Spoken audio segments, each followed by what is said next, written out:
Livre Hebdo, fort de son rôle interprofessionnel et de sa marque, de sa ligne éditoriale, investit dans son projet de développement un nouveau territoire qui répond à une attente et nourrit cet objectif qui est d'accompagner, de professionnaliser et de favoriser les échanges des professionnels de l'écosystème du livre.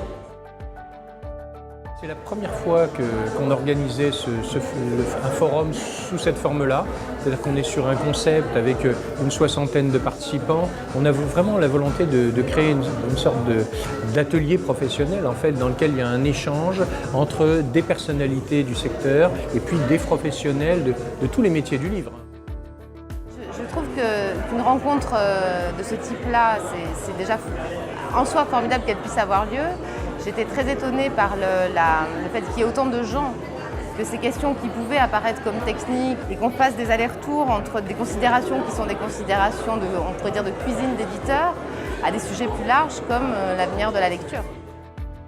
J'ai eu l'impression d'une solidarité un peu inattendue entre des structures de taille très différentes. En tout cas, solidarité dans l'analyse du livre et du marché du livre.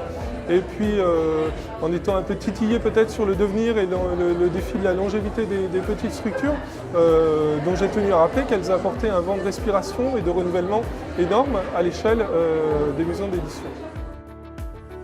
On a évoqué l'aventure d'une écriture ou l'écriture d'une aventure. Moi, j'ai envie de réconcilier les deux points de vue.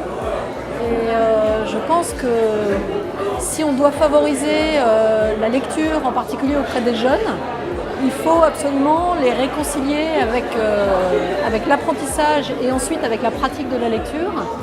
Et donc il faut être capable de les capter, de captiver leur attention et leur énergie. Mon point de vue, c'est qu'il faudrait qu'on parle davantage du contenu. Voilà, c'est très bien de parler du marché, ça vaudrait le coup de refaire une table ronde sur le contenu. Est-ce que les sujets évoluent? Est-ce que les livres évoluent?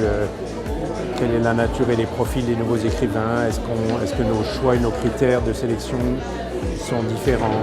Voilà, ça on a assez peu abordé ces questions. Donc je crois que c'était très intéressant sur l'évolution du marché de la littérature, mais pas forcément sur l'évolution de la création littéraire.